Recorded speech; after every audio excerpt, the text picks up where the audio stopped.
जी, break के बाद एक दफ़ा फिर आपको खुशामदीद कहते हैं। वैसे तो 20 जनवरी को अमेरिका के जो नए सदर डोनाल्ड ट्रंप हैं वो हल्फ उठाएंगे, लेकिन उससे पहले अपनी जो काबीना के वजीर हैं उनका वो ऐलान कर रहे हैं और जो नामजदगियां उन्होंने की हैं उससे अमेरिका में लोग हैरान हैं, पूरी दुनिया परेशान है, क्योंकि जिस तरह की नॉमिनेशंस उन्होंने की हैं, हर जो कैंडिडेट है कहीं ना कहीं एक आध को छोड़ के उसका कोई ना कोई तनाज़ा रहा है, और जिससे जाहिर होता है कि क्यों पूरी दुनिया जो है वो एक खौफजदा भी है और एक अनसर्टन भी है कि ट्रंप जो है वो किस तरह के सदर होंगे। और जो नॉमिनेशंस उन्होंने अभी तक की हैं शहबाज, उससे एक बात आई थिंक उसमें कंसेंसस है कि मेरिट इंपॉर्टेंट नहीं है, बल्कि कौन शख्स जो है वो कितना लॉयल उदार है ट्रंप का, ये वो पैमाना है जिसके तहत जो भी वजीर वहां पर लगाए जा रहे हैं। वो जिस किस्म का वो एजेंडा लेके आ रहे हैं, उन्होंने एंटी एस्टेब्लिशमेंट एजेंडा अनाउंस किया है, उसमें इस किस्म की जो कैबिनेट है उसका होना बहुत जरूरी होता है कि एस्टेब्लिशमेंट के आगे खड़ा होने का आसान तो नहीं होता, चाहे अमेरिका हो या पाकिस्तान हो।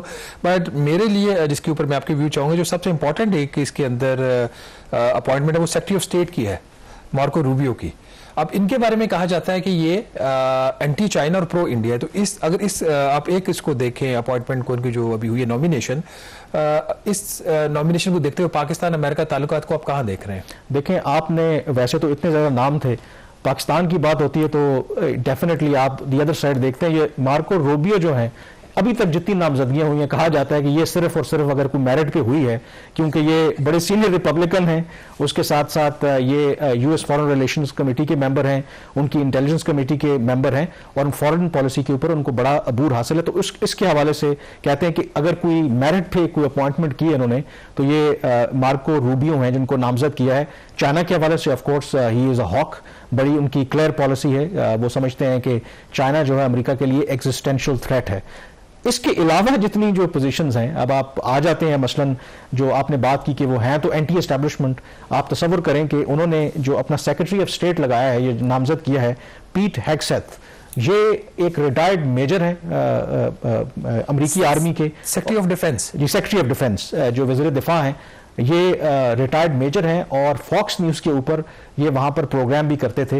इनको उन्होंने वज़ीर दिफा लगा दिया है, और ये अब बड़ी मज़े की बात है कि अब वो कमांड करेंगे अमेरिकन मिलिट्री को, जहाँ पे ऑफ कोर्स 4 स्टार जर्नैल होते हैं। तो इससे आपको जाहिर होता है कि उनकी सोच क्या है। अगेन ये जो नामजद वज़ीर दिफा हैं पक्के लॉयलिस्ट हैं, वफादार हैं ट्रंप के।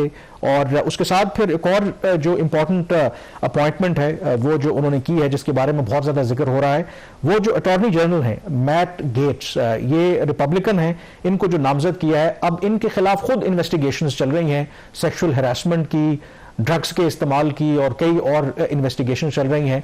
अब इनकी क्वालिफिकेशन कहा यह जाता है कि वो ये है कि 2020 के जो इंतखाबात थे वो ये कहते थे कि जो ट्रंप हैं उनको अपना जो सदारत का ओहदा है वो नहीं छोड़ना चाहिए था। ये एक कंट्रोवर्शियल जो है वो अपॉइंटमेंट है।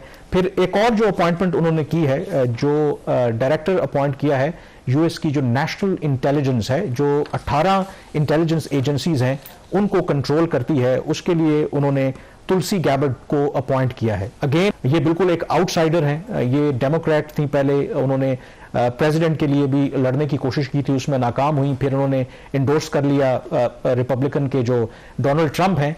और इनके बारे में मैं कुछ कमेंटेटर्स को सुन रहा था कि ये रशिया टुडे जो रूस का स्टेट रन टेलीविजन है उस पर बहुत ज़्यादा अपेयर होती हैं।